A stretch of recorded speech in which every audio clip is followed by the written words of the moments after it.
Attention.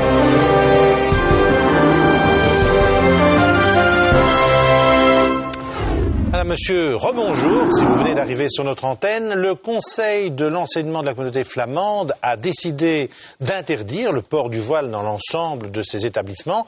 Qu'en pense-t-on en communauté française? Que représente finalement ce fameux voile? Tout signe religieux doit-il être banni? Quels sont les arguments et des uns et des autres?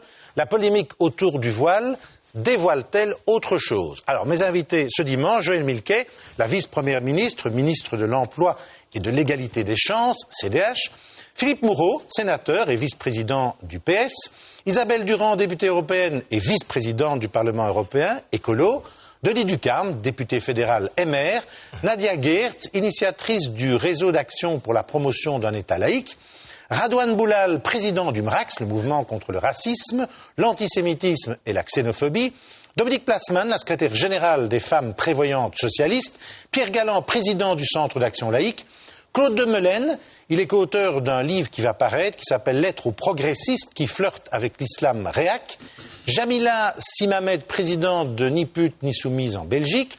Nous attendons des étudiantes, mais vu le dimanche en voiture, elles ont un peu de retard. Et Jacob Mailly, professeur de religion islamique et islamologue. J'avais bien entendu invité le président de l'exécutif musulman de Belgique, mais ils ont décliné mon invitation. Alors, tout d'abord, la situation actuelle, aujourd'hui dans les écoles, si je dois résumer, vous serez d'accord, c'est l'autonomie aux écoles, pour l'instant, c'est comme ça que ça se passe? Oui, plus ou moins. Alors, est-ce que vous souhaitez que ça continue, ou vous souhaitez que, comme dans la communauté flamande, il y a à un moment donné une obligation, soit d'obligation, soit au contraire d'interdiction. Alors, on va peut-être d'abord donner la parole, puisqu'il est quand même un peu en minorité sur ce plateau, puisque l'exécutif des musulmans n'est pas venu. Quels sont vos arguments pour que on puisse porter le voile dans toutes les écoles? Mais écoutez, moi, mon grand souci aujourd'hui, c'est que toutes les études scientifiques qui portent sur l'école montrent, la dernière étant celle de Dirk Jacobs, montrent que les élèves souffrent d'un manque d'égalité des chances dans l'école. C'est ça le problème. Et les principaux élèves sont des élèves d'origine étrangère qui ne profitent pas de l'école comme un ascenseur social. Et au lieu de parler de ces problèmes-là, au lieu d'essayer de faire de l'école un lieu de socialisation qui puisse profiter à tout le monde, eh bien, on est en train de montrer, on essaie de montrer que l'école a des problèmes à cause de certains boucs émissaires qui seraient des jeunes filles de 16 ans qui simplement exercent une liberté religieuse en portant un foulard. Moi, je trouve que c'est l'argument social pour vous qui joue. Il y a plusieurs arguments, mais je trouve surréaliste d'essayer de faire tourner tous les problèmes de l'école autour de la question du foulard, alors qu'aujourd'hui, l'enjeu n'est pas celui-là. L'enjeu est de donner des chances à tout le monde et d'arrêter de trouver des boucs émissaires comme on le fait jusqu'à présent. Cela m'attriste profondément. Très bien. Nadia Geertz, réaction? Oui, évidemment, je ne suis pas du tout d'accord avec ce que vient de dire Radouane Boulal, parce que je pense que le problème essentiel n'est pas un problème de voile ou de foulard, comme il l'appelle. Je crois que le problème, c'est tout ce qu'il y a derrière. Et derrière, en tout cas de la part d'une minorité de jeunes filles qui sont, à mon avis, instrumentalisées par des imams radicaux ou des islamistes, il y a toute une revendication, tout un corpus de revendications qui sont des remises en question de la mixité sociale, de la mixité sexuelle, j'ai envie de dire, donc de la coexistence des filles et des garçons, des refus de serrer la main à des professeurs parce que ce sont des professeurs masculins, des refus de partir en voyage scolaire, des refus d'aller à la piscine, des refus de participer aux cours de gymnastique, donc etc. Lié, etc. C'est évidemment lié pour une minorité. Je voudrais quand même qu'on précise d'emblée que pour l'immense majorité des musulmans, l'interdiction du voile ne pose pas problème.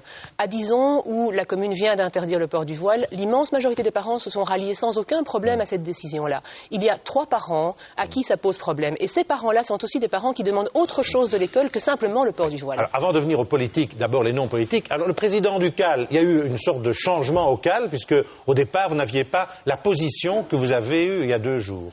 Mais en tant que président du CAL, je vous dirais que nous sommes partis d'un niveau un peu plus élevé. C'est-à-dire, on s'est rendu compte qu'en Belgique, aujourd'hui, le problème de la réaffirmation de la séparation de l'Église et de l'État est un problème pour une série de gens Et nous avons pensé qu'il était temps de réaffirmer cette séparation. Concrètement. Quand on voit concrètement que notre ministre de la Défense, comme premier acte lorsqu'il entre en fonction, réhabilite le voyage à Lourdes et part avec sa famille à Lourdes, quand on trouve des notes qui circulent au SPF, ministère de la Justice, où on parle d'accommodement raisonnable qui permettrait aux fonctionnaires de porter des signes de leur religion, eh bien, ça nous paraît le moment de sonner l'alarme et de dire attention, nous sommes dans une dérive et il faut savoir où on met la limite. Nous sommes pour un État qui va promouvoir et continuer à promouvoir l'impartialité. Nous ne sommes pas dans un État laïque. Contre le voile à l'école. Et donc nous sommes contre tout signe religieux sur l'espace d'abord de la fonction publique et puis après ça dans le service public à partir du moment où manifestement on s'aperçoit que ce qui s'est passé dans les 5-6 dernières années, c'est une utilisation d'un espace à des fins de liberté, non plus de liberté d'égalité, mais de liberté religieuse. Alors, Claude de Melaine, je vous ai invité aussi parce que vous avez changé, vous, en quelques années. Vous êtes passé d'une position à une autre, donc c'est intéressant de voir pourquoi. Un peu d'air comme le CAL, alors que tout le monde le sait, vous êtes quelqu'un de gauche, bien ancré à gauche. Tout à fait, je revendique je ne mets pas mon drapeau en poche, je ne mets pas mon drapeau en poche. Monsieur Moreau, laissez-moi parler.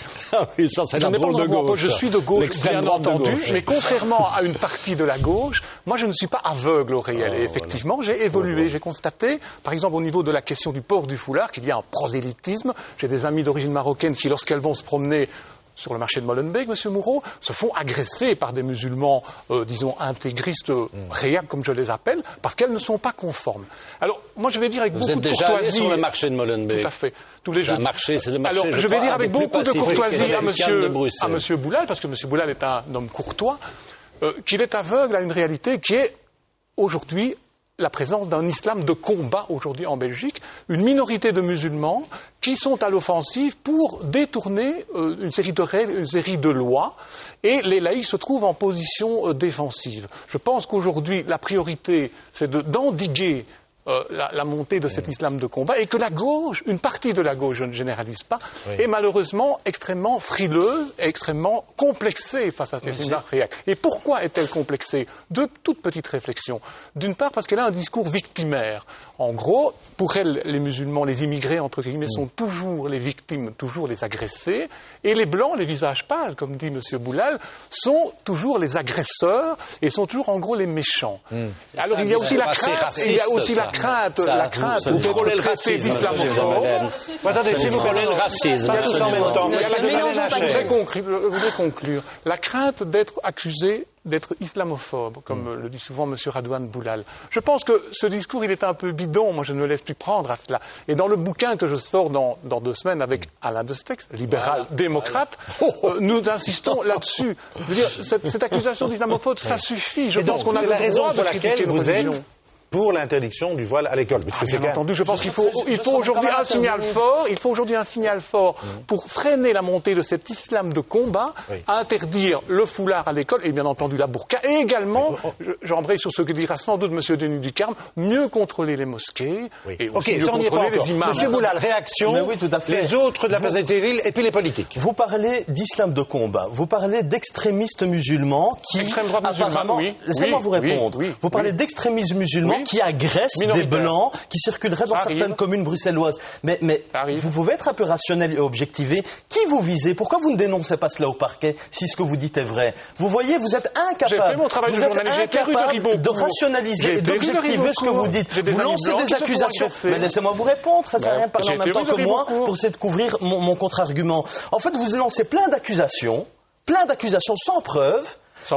Et puis vous alimentez, comme ça vous faites monter la sauce, qui est une sauce raciste, je tiens à vous le dire. Et je vous demande de faire attention. Parce que si c'est vrai, dénoncez au parquet, le procureur du roi est là, indiquez qui vous visez, quelles sont les mosquées, quels sont les imams, quels sont les mouvements que vous visez. Vous êtes incapable d'identifier ce que vous dites. Dominique Plasman, on ne vous a pas encore entendu par rapport à ça. Vous êtes la présidente des femmes prévoyantes socialistes. La secrétaire. Oui, de gauche, j'imagine. Alors, où vous situez-vous par rapport à ces deux discours? Oui, ça commence fort ici le débat. Hein. Oui, c'est controverse. La position des femmes travaillantes, c'est l'interdiction du voile dans l'enseignement obligatoire. Alors c'est pas. D'abord, ce que je voudrais dire, c'est que c'est pas une position qu'on a prise comme ça un jour en arrivant au boulot. On est un mouvement. On a vraiment eu beaucoup de discussions et beaucoup de débats avec nos responsables d'insertion professionnelle, avec les gens qui travaillent en planning, avec les responsables des groupes locaux. Et donc la position qu'on a, c'est de dire on est un mouvement d'émancipation des femmes et pour nous, l'égalité des hommes et des femmes, ça implique l'égalité des hommes et des femmes et l'égalité de tous les êtres humains d'ailleurs, ça implique que tous les comportements, toutes les attitudes qui seraient à un moment donné imposées à quelqu'un ou interdites à un être humain de par sa naissance, eh bien ça constitue une discrimination. Et donc pour nous, c'est pas l'interdiction du foulard à l'école qui est discriminant, pour nous la discrimination c'est le foulard lui-même. Ok, on y reviendra. On n'a pas encore entendu Madame Mamet, donc j'imagine que vous êtes... Écoutez, on est contre toute forme de prosélytisme religieux et donc il n'y a pas lieu de stigmatiser spécialement l'islam. Je rejoins là tout à fait ce qu'a dit Nadia Geert, à savoir que c'est une minorité, mais malheureusement influente. Donc c'est dans ce sens où il faut quand même rester vigilant. Et donc ça concerne tous les signes ostentatoires de religion. Nous sommes pour une préservation du principe de neutralité et donc nous avons choisi clairement comme modèle de vie au niveau social la laïcité parce qu'on pense réellement que la laïcité est une chance pour la diversité. Donc la communauté flamande a eu raison pour vous de faire ce qu'elle a fait. Absolument, et nous souhaitons que la communauté française puisse suivre cette démarche-là en vue d'avoir une uniformité dans toute la Belgique. Voilà. Alors bon, on a entendu les personnalités de la société civile. Alors d'un point de vue politique, si je résume, je peux peut-être me tromper. D'abord, on n'a pas beaucoup entendu avant les élections des prises de position. C'était assez vague, me semble-t-il. En tout cas, je me souviens de certains débats. Mais visiblement, la majorité en communauté française serait quand même pour qu'il n'y ait pas d'interdiction du voile, autrement dit, contre ce qui a été fait en communauté flamande. Joël Milquet. Je pense que c'est un débat qui demande énormément de subtilité et que les caricatures dans un sens ou dans l'autre qui peuvent être vexatoires dans un sens ou dans l'autre doivent être évitées. Il faut savoir qu'on parle de jeunes Belges qui hélas ne sont pas ici, qui ont aussi des choses à dire. Alors, par rapport à la communauté française et je pense à la situation actuelle, on est toujours sur base d'un décret qui d'ailleurs avait été initié par M. Asquin et qui à ce stade nous semble équilibré.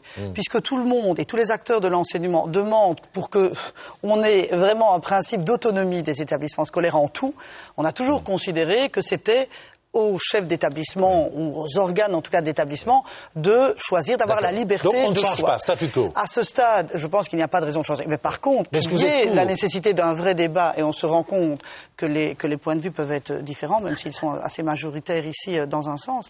Mais pour la raison pour laquelle nous lançons demain les assises de l'interculturalité, qui me semble être indispensable parce que autour de ces débats-là, autour aussi de l'insertion d'un islam européen en Belgique, autour de la problématique des discriminations, autour de la problématique du rapport à l'interculturalité, je crois qu'on a vraiment des urgences de société qu'on doit débattre. Vous êtes contre l'interdiction du voile à l'école ? Nous, on a toujours été pour le libre choix. Il y a des personnes qui décident de le refuser pour des raisons liées au choix de l'établissement, c'est accepté. Et c'est le cas dans énormément d'écoles. Comme à la communauté flamande. Et d'autres qui peuvent l'accepter pour d'autres raisons. Oui. Il faut simplement toujours éviter qu'à un moment, avec peut-être une interdiction généralisée, on puisse arriver à l'émergence d'écoles islamiques où les jeunes filles seraient uniquement dans les mêmes écoles enfermées entre elles. Je pense que ce n'est pas non plus un geste d'émancipation sociale. Isabelle Durand, alors je crois que Écolo est quand même contre l'interdiction. Oui, moi je pense que l'interdiction ne va rien régler. Je pense que par ailleurs, dans la situation actuelle, on est aussi un tout petit peu dans une certaine hypocrisie. C'est-à-dire qu'on laisse au fond les directions d'école un peu seules devant la gestion de ces questions. Les politiques sont pas très courageux. Et donc je pense que je me refuse à entrer dans le blanc ou le noir, les bons et les méchants, les blancs et les foncés. Je pense que ce que nous devons faire, c'est en effet rechercher les moyens de soutenir nos directions d'école pour qu'elles puissent traiter cette question au cas par cas. Parce que moi, quand j'entends ce que vous dites sur la minorité prosélyte, etc., moi aussi je suis contre le prosélytisme à l'école, pas de problème.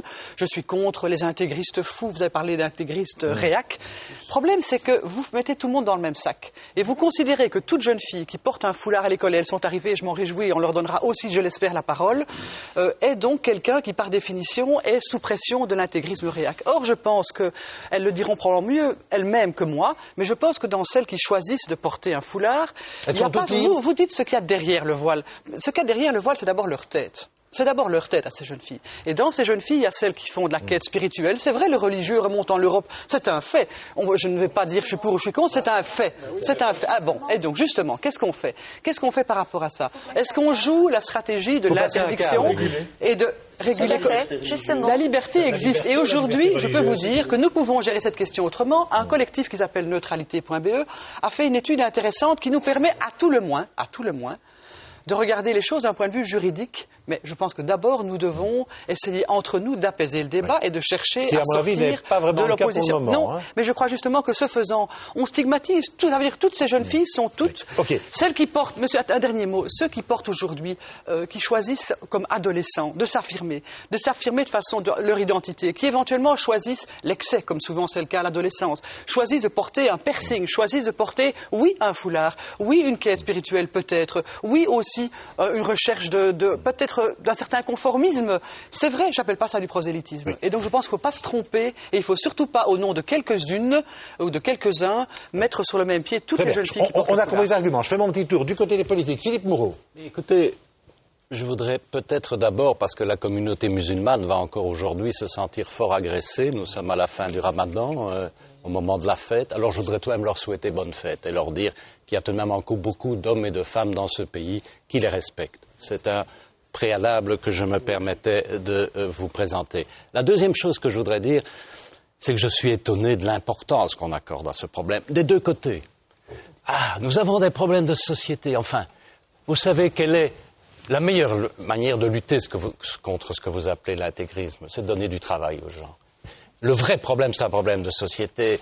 Le vrai problème qui conduit à ce que certains radicalismes se développent d'un côté comme de l'autre. On voit maintenant M. de Melen s'allier à l'extrême droite. Donc c'est quelque chose. L'extrême droite. Laissez-moi. Non, ça c'est scandaleux de dire. C'est scandaleux. Insurgez-vous. L'extrême droite islamiste, M. Moreau. Oui, mais je n'ai pas traité à parlementaire libéral. Vous êtes pire, elle dit. Mais bien sûr, il y a des fascistes verts, ça existe. Des fascistes musulmans, ça existe. Non, verts au sens de musulmans, pas au sens d'écologue. Je trouve ça scandaleux. C'est vraiment. Revenons à l'interdiction du voile. Alors, vous êtes pour, le PS est pour ou contre? Non, le PS... C'est incompatible avec un quelconque fascisme, M. Mailly.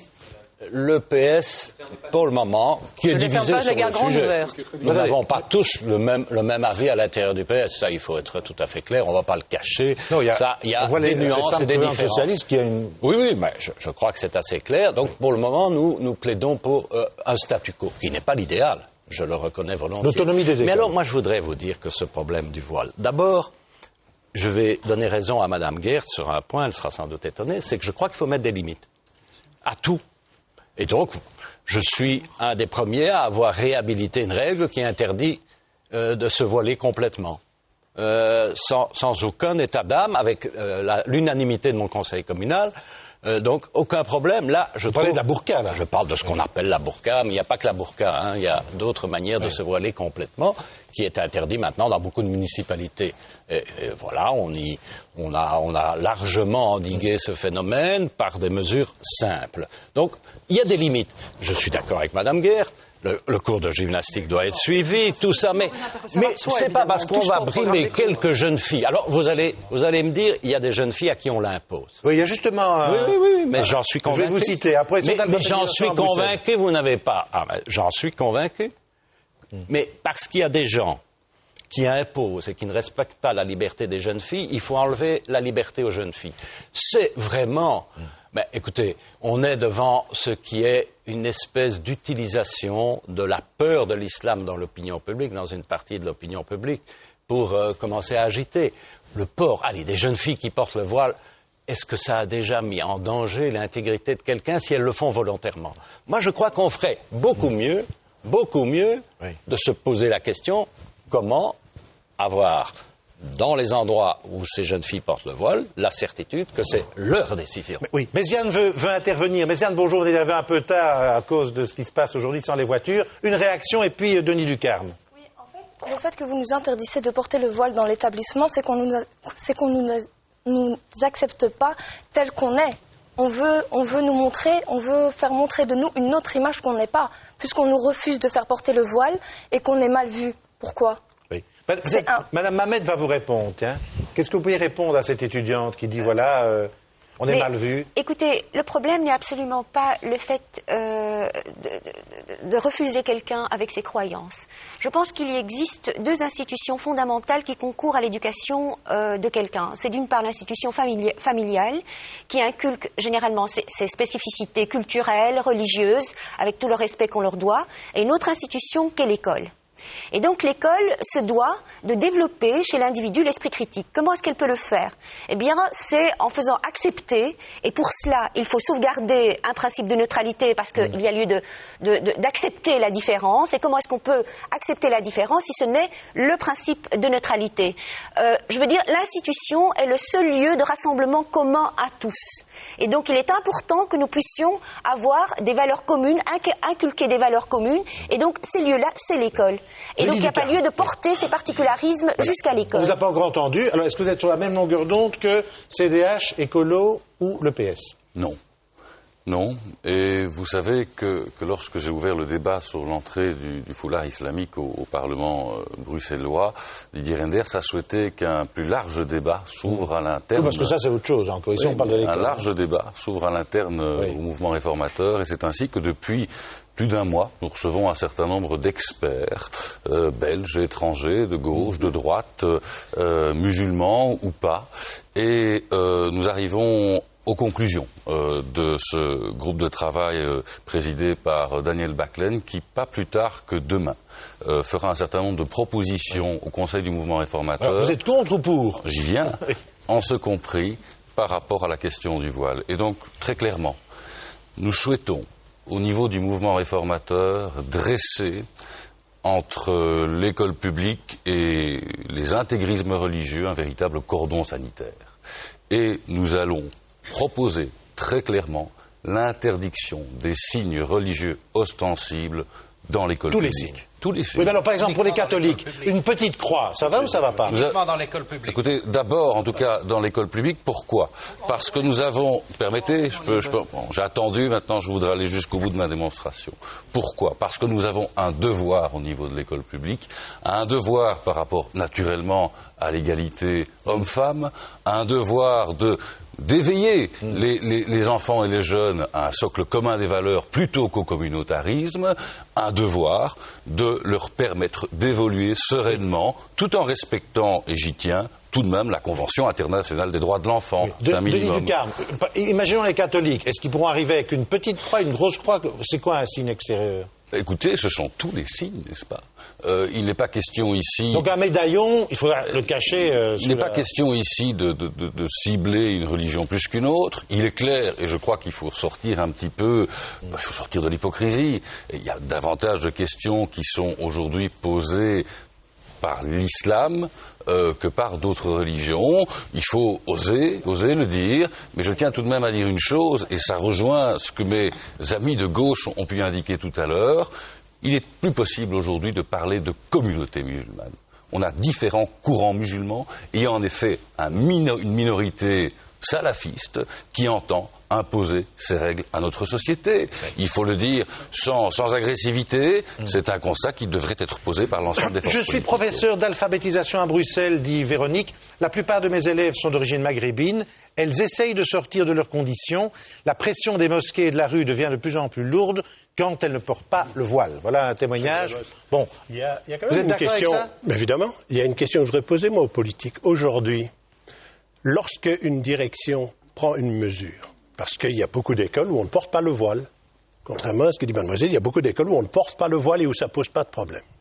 Mais lorsqu'une direction aujourd'hui prend cette décision et que des parents tout d'un coup s'érigent et vont aller au Conseil d'État, vont aller vers les juges, comment est-ce qu'on va le régler politiquement, ce problème-là?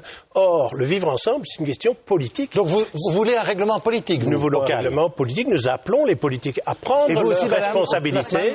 Et la deuxième chose que je voudrais dire, M. Vrebos, c'est quand même, laissez-moi aller jusqu'au bout, c'est de dire, moi aussi, je ne voudrais pas qu'on fasse d'ostracisme vis-à-vis de la communauté musulmane et vis-à-vis de tous les Belges d'origine maghrébine et qui ne sont pas musulmans et qui sont des gens agnostiques comme nous et qui se retrouvent dans la laïcité aussi, respectons-les aussi.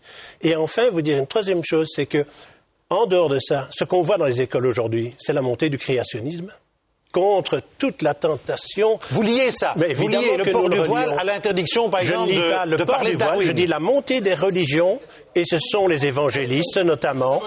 Ce sont des gens qui viennent avec des nouvelles visions très intégristes de la religion et qui essayent de le diffuser. Et le voile est le symptôme. C'est ça que vous dites. À certains moments, le voile est réellement... Je vous donne la parole. À certains moments, oui, le voile est un symbole. L'interpellation de Pierre Galland est pointée, moi, comme homme de gauche, M. Moreau, une incroyable incohérence de la gauche. M. Moreau, Mme Durand, Mme Milquet également, vous voulez réguler l'économie mondiale, réguler le capitalisme, fixer des règles. Mais c'est très bien. Mais là où vous êtes au pouvoir... C'est pas sérieux, on met des règles, M. de Molène. Arrêtez de dire n'importe quoi. La fréquentation scolaire, les cours, le programme, évidemment, il y a des règles. Mais là où vous êtes au pouvoir, vous ne régulez pas l'autonomie des écoles, c'est une formidable hypocrisie, bien entendu. Il faut avoir le courage de fixer des règles progressistes, sans exclure personne. Pourquoi cette incohérence entre d'un côté un grand discours généreux, réguler le capitalisme, et quand on a un petit pouvoir au sein de sa communauté, au sein de son école, on ne régule plus. C'est une incohérence. Une réaction, justement, par rapport à ça, on demande aux politiques de trouver des règles. Je crois que je me suis trompé de débat parce que je pense que c'est un débat qui demande beaucoup plus de subtilité et de respect des personnes que ce que j'entends en termes de caricature et voire un moment de risque de ressentiment quasi, je pense, raciste parce qu'on ne fait absolument pas... Vous pensez au président du CAL ? Non, je suis simplement en train de dire qu'on est en train de faire des amalgames à un point tel que c'est générateur franchement de sentiments racistes, comme si tous les musulmans étaient intégristes, comme si toutes les jeunes filles... Donc je pense simplement qu'il faut aussi savoir qu'on parle de jeunes filles belges qui sont des citoyennes de chez nous, qui ont aussi un libre choix, dont certaines se voient imposer, ce qui n'est pas acceptable, et pour d'autres, elles ont le libre choix. Je voudrais simplement sortir un peu de ce que j'entends, parce que je crois que si on continue comme ça, on est très mal parti. Ce que l'on doit vraiment lancer, et on doit le faire, et les politiques ne veulent pas ne pas prendre leurs responsabilités, mais choisir de donner de l'autonomie aux directeurs d'école, on demande ça dans toutes les matières d'enseignement à 99%, mais il y a 1% pour lequel là, ce serait irresponsable, c'est-à-dire sur le voile. Alors je pense que l'autonomie des écoles et la participation des acteurs, c'est important. C'est un statu quo qu'on doit garder pour le moment. Est-ce qu'il est parfait ? Sûrement pas. Et c'est pour ça que je pense que l'on doit vraiment lancer ce débat, mais on doit le faire avec une ouverture à l'autre, qui est quand même un peu plus grande que ce que j'entends sur la table, autour de la table. Parce que, d'abord, les phénomènes religieux, qu'on aime ou qu'on n'aime pas, ils sont dans la société, ils sont dans la vie, ils doivent être respectés. On est dans un pays, et la Convention des droits de l'homme au niveau européen ou international le consacre, c'est la liberté, non seulement de pratiquer sa religion, mais d'avoir des signes distinctifs le cas échéant, lorsqu'ils sont en plus librement choisis. Donc je trouve que ce débat-là... Même une burqa ? Si c'est librement choisi. La burqa, nous n'avons aucun problème à l'interdire. Je pense que là, on dépasse évidemment les limites. Mais n'allons pas faire, enfin, c'est des questions c'est pas mal, c'est des questions des téléspectateurs. Ils ont le droit de poser des questions. D'une jeune fille qui le choisit de manière indépendante. Attention simplement à ce que derrière ce débat-là, il n'y ait pas d'autres volontés aussi. Et je suis radicalement opposé aux intégrismes. Et on doit les combattre, à mon avis, à un autre niveau que simplement... Alors, Monsieur Bailly, on vous a pas encore entendu, vous êtes professeur de religion islamique, islamologue, une réflexion à ce point du débat, Monsieur Mailly. Oui, si vous me permettez, d'emblée, je voudrais souhaiter une bonne fête de l'Aïd, de rupture du jeûne à l'ensemble de la communauté musulmane à travers le monde, et belge en particulier. Et par la même occasion, je voudrais, autour de ce débat, rappeler qu'il ne s'agit pas ici de stigmatiser une communauté en particulier. Je parle bien d'une communauté, une communauté de foi, la communauté musulmane, plurielle dans ses expressions ethniques et appartenances culturelles, mais certes une communauté de foi. La question du foulard est, pour ma part, et je me permets de paraphraser ici le professeur Tariq Hamidan, une distraction stratégique, une distorsion qu'on utilise parfois pour camoufler d'autres problèmes qui existent sur le plan de la scène internationale et dans notre société.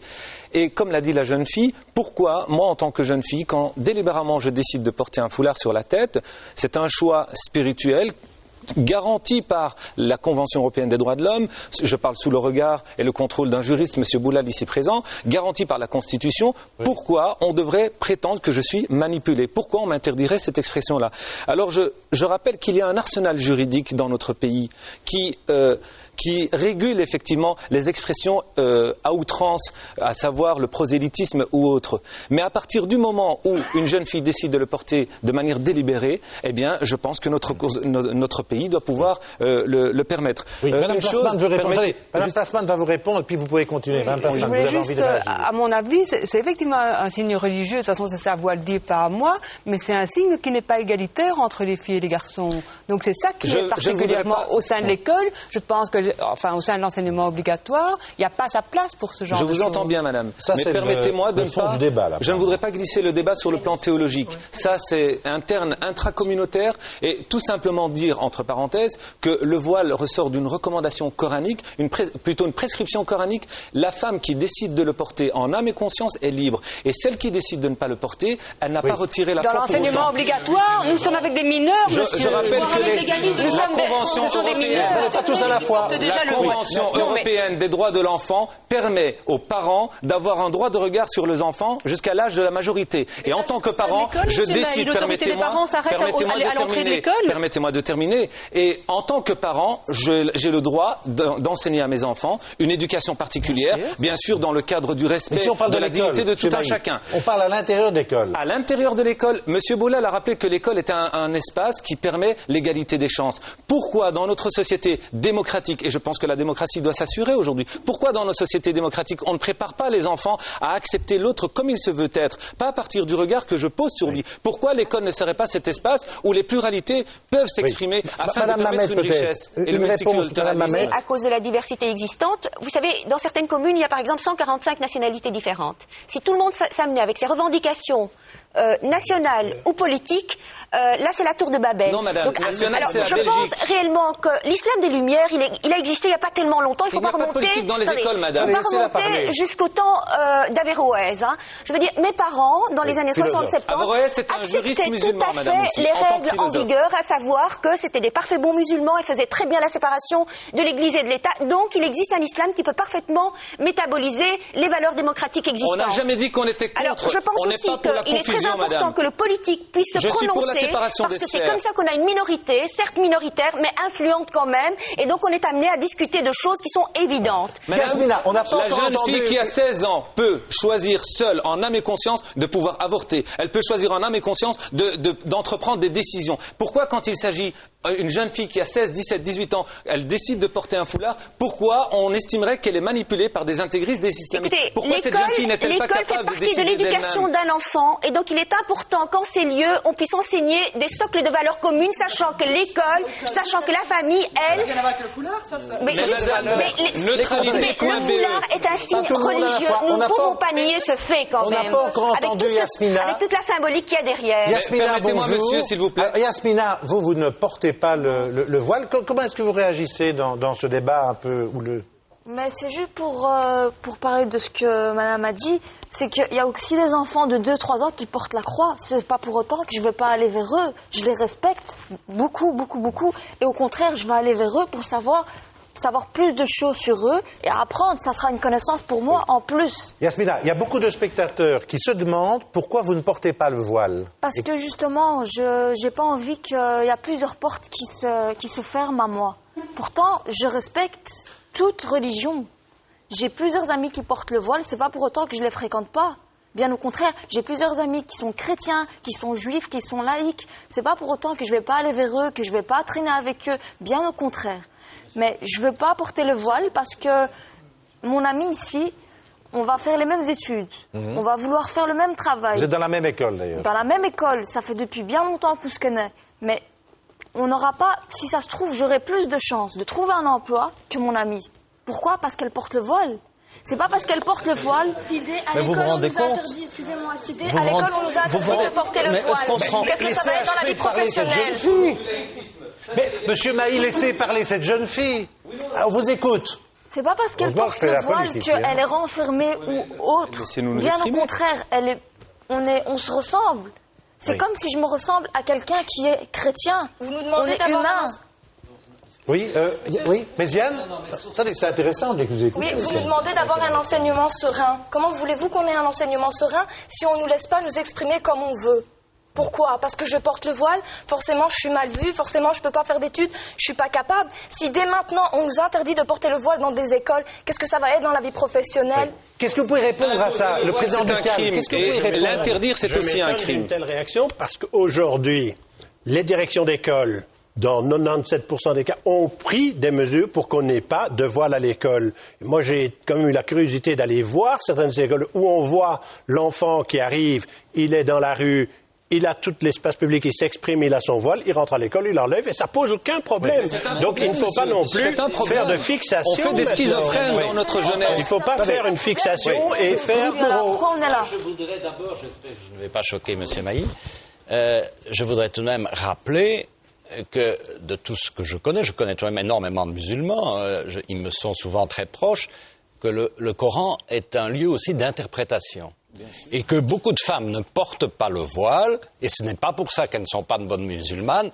Elles m'ont déjà souvent expliqué qu'elles considéraient que quand le prophète a demandé le port du voile, c'était la demande d'une certaine pudeur, et qu'elles estiment que dans notre société actuelle, elles peuvent parfaitement faire preuve de cette pudeur voulue par leur religion en ne portant pas le voile. Je crois qu'elles sont tout à fait respectables, et je pense, moi je suis pour la liberté, mais je tiens à insister qu'une jeune musulmane qui porte le voile ou une qui ne porte pas le voile, si elle l'a décidé en conscience, après avoir fait cette réflexion, je les respecte l'une et l'autre. Et je ne voudrais pas non plus qu'on aille faire une différence. Maintenant, ceci étant dit, il y a tout de même, par rapport à des très petites filles, puisque normalement, dans une certaine tradition, c'est à la puberté qu'on porte le voile, où on commence à faire porter le voile, là, je me pose des questions. Là, j'ai des problèmes, et c'est vrai que dans mes écoles primaires, les filles non pubères, on interdit le port du voile. Ça, c'est un radicalisme auquel on doit faire face. Oui. Vous voyez, c'est un sujet extrêmement délicat. Moi, je vis dans une municipalité où, évidemment, ce problème est très important. Et je vais vous dire, on parle d'accommodement raisonnable. Moi, je travaille avec des accommodements raisonnables depuis des années.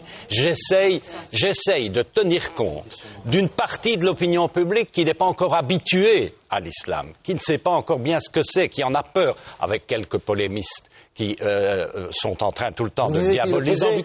Non, pourquoi pas. Et avec à côté de ça une population très respectable. Il y a une communauté religieuse, mais elle est très diversifiée. Oui. Et j'essaye d'avancer en tenant compte de l'un et de l'autre et en respectant l'un et l'autre. Vouloir aller trop vite dans un sens ou dans l'autre est extrêmement dangereux. Un mail provocateur qui aborde une des choses que vous venez de dire, c'est Guiteau de Ville de Genneval.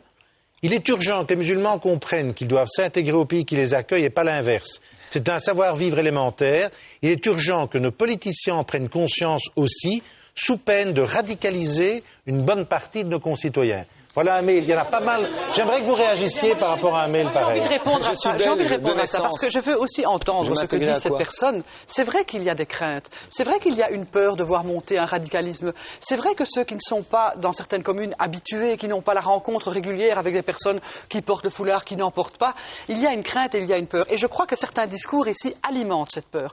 Donc on doit être attentif. De qui, par exemple? Du président duquel? Je pense que ceux qui aujourd'hui portent la question du foulard comme l'étendard d'un islamisme intégriste et grave et dangereux, c'est un problème. Alors je pense que... Le voile de Mécan. On a le droit de penser... Vous êtes venu aussi avec des arguments de type féministe, en disant comment est-ce que les femmes peuvent accepter... Oui. J'aurais bien voulu vous entendre, grand féministe que vous êtes, à défendre les femmes, quand on parle de la question des temps partiels, quand on parle de toutes les inégalités entre les hommes et les femmes. Je pense qu'ici, il y a aussi... Je peux terminer, merci. Oui. Il y a aussi une utilisation du féminisme. Il y a des femmes qui revendiquent ce port du foulard et qui sont des femmes féministes, qui veulent des droits, qui veulent en effet pouvoir exercer à la fois l'ensemble de leur vie, le droit de disposer de leur corps, etc. Elles peuvent le faire, y compris avec un foulard. Mais je voudrais revenir à cette personne et probablement à d'autres qui craignent, qui ont un peu peur. C'est pourquoi je pense que c'est bien qu'on organise un débat aujourd'hui, mais c'est bien aussi qu'on puisse le faire sereinement, qu'on puisse essayer d'écouter et d'entendre. J'ai pas beaucoup eu l'impression ici qu'il y avait vraiment une volonté d'écoute, il y a plutôt des affirmations. Justement, et on a besoin de ça parce qu'on doit aussi rassurer tous ceux qui ont peur en voyant des jeunes filles avec un foulard, qui se rassurent. Je pense que la jeune fille qui est ici, j'ai oublié son prénom, je m'en excuse. Voilà. Il y a une grande majorité d'entre elles ne sont absolument pas menaçantes, demandent tout simplement de mener leur vie, d'aller à l'école, de chercher un travail, d'avoir un diplôme. Et beaucoup de jeunes filles, heureusement d'ailleurs, réussissent mieux à l'école et je m'en réjouis. Jean Milquet, vous savez que le débat, il est vif. Comment est-ce que vous, en tant que ministre, vous allez pouvoir organiser le débat, justement? Mais justement, en fait, et je pense que beaucoup de nos concitoyens ne l'ont pas nécessairement toujours perçu, surtout ceux qui vivent peut-être en dehors des grandes villes. Le visage de la population belge, comme le visage de la population européenne, ne sera plus jamais le même qu'il y a 50 ans, qu'il y a 100 ans. On est dans un système de globalisation, donc on a eu de la mobilité et de l'immigration. On est maintenant dans la deuxième, troisième génération. On parle de Belges, de gens qui sont nés ici et qui ont des appartenances religieuses. Donc il faut changer nos valeurs. Non, ce que je veux simplement dire, c'est que cette mixité-là, elle est là.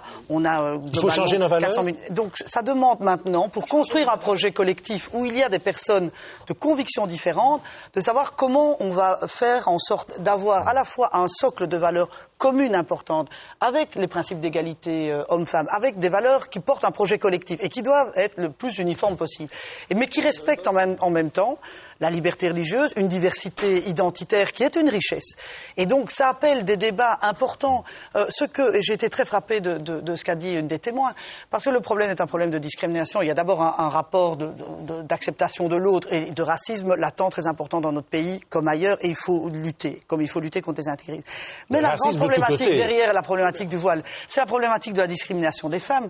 Quel est le problème? Si à un moment on arrive à une interdiction généralisée et qu'on met toutes les jeunes filles dans des écoles musulmanes entre elles, est-ce que c'est un facteur d'émancipation? Je ne pense pas. Et après, il y a la discrimination à l'embauche, et je suis bien placé pour la connaître, de ces jeunes femmes qui portent le voile, mais qui peuvent très bien travailler, qui ont fait l'université. Donc c'est aussi ce problème d'accepter. Excusez-moi, monsieur Frépot, j'aimerais vraiment bien intervenir, parce qu'il y a beaucoup de choses à dire, je pense, par rapport à tout ce qui vient de dire. On a que 50 minutes, de façon peut-être un petit peu...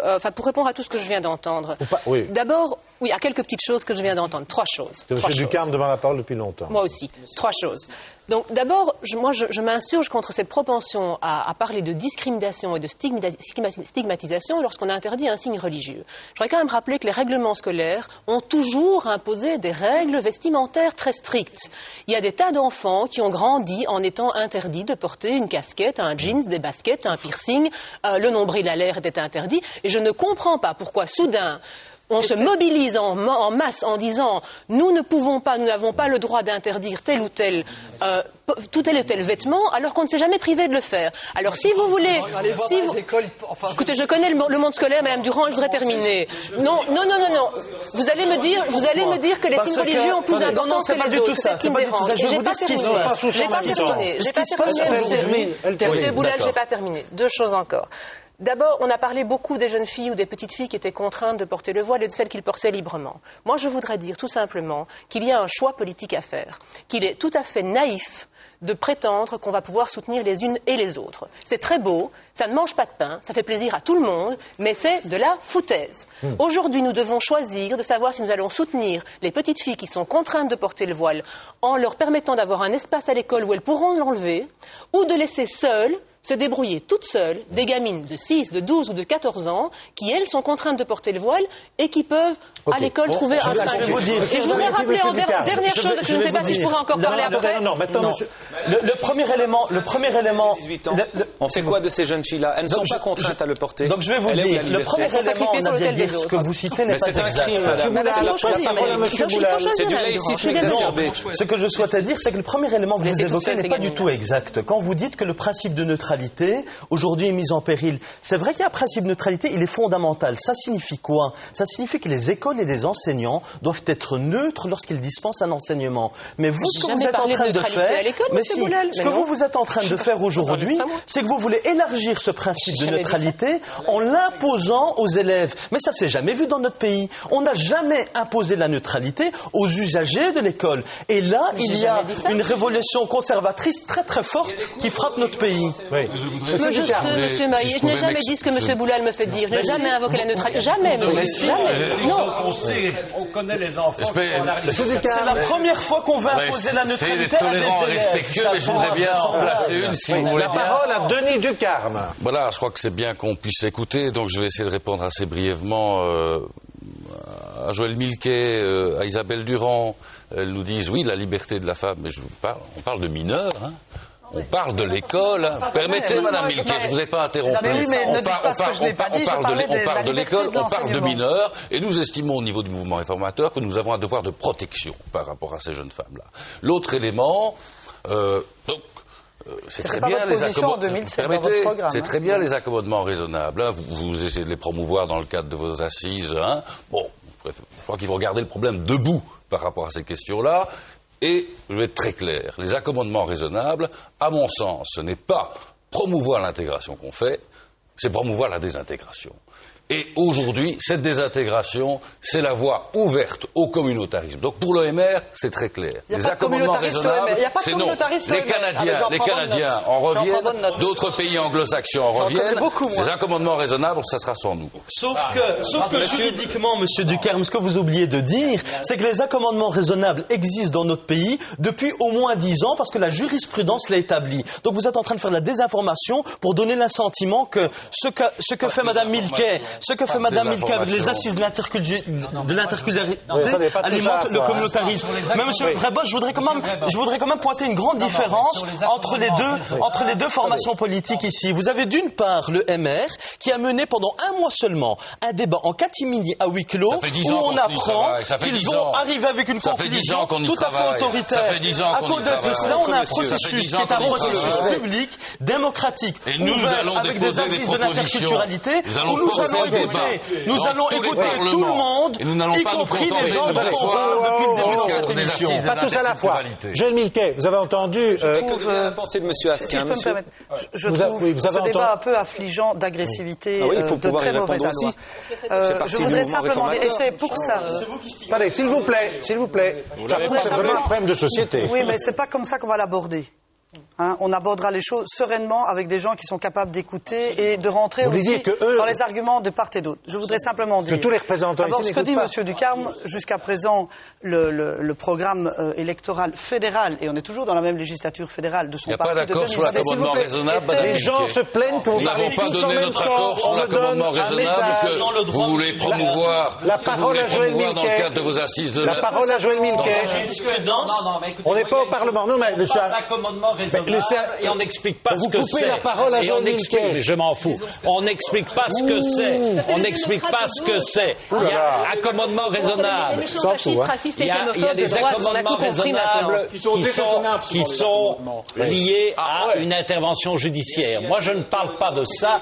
Je parle d'accommodement raisonnable comme étant une manière d'essayer de se comprendre et de voir comment, en faisant un pas l'un vers l'autre, on peut arriver à des solutions qui peuvent satisfaire l'ensemble d'une population. Si je peux me permettre, si j'avais su, je pense que je ne serais pas venu parce que je crois que ce débat demande vraiment beaucoup de sérénité et un peu plus d'élévation d'idées que ce que j'entends autour de la table. Donc demain, on lance les assises de l'interculturalité pour justement aborder de manière correcte, approfondie, sereine, toutes ces problématiques-là qui demandent beaucoup de subtilité et qui ne se solutionneront pas avec des caricatures et des yaka.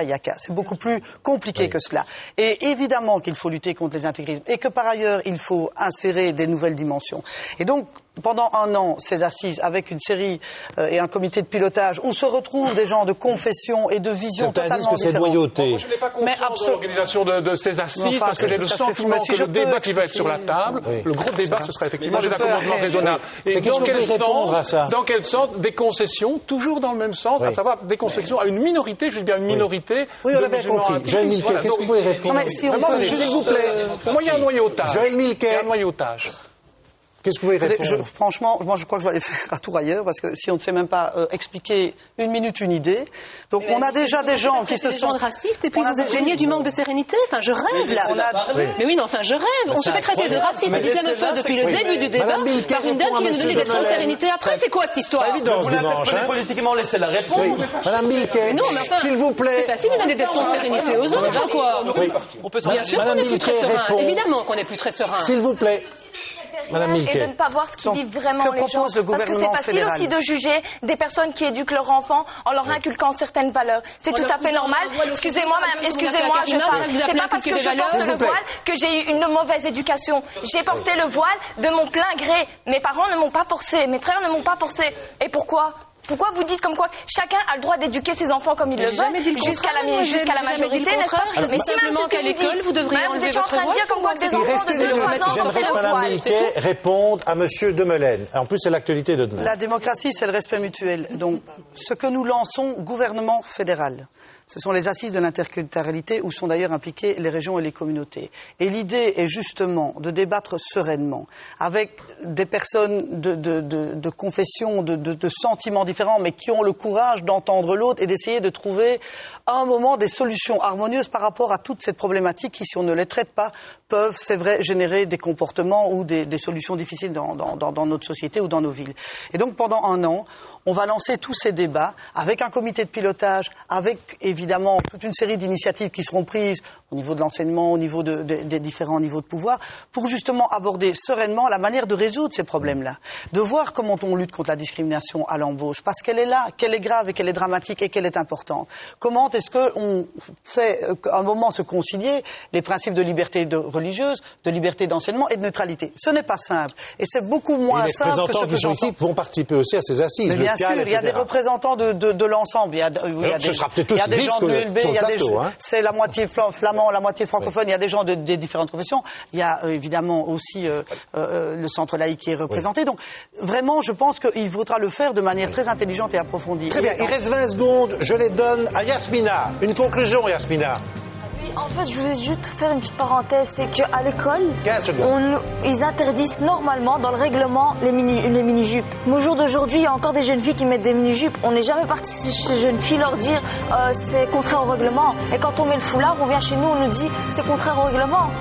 Merci Yasmina, merci. C'était un débat très très houleux. Mais voilà, c'est un problème de société, visiblement très important. Tout de suite pour l'invité Didier Reynders, le président du MR. À tout de suite.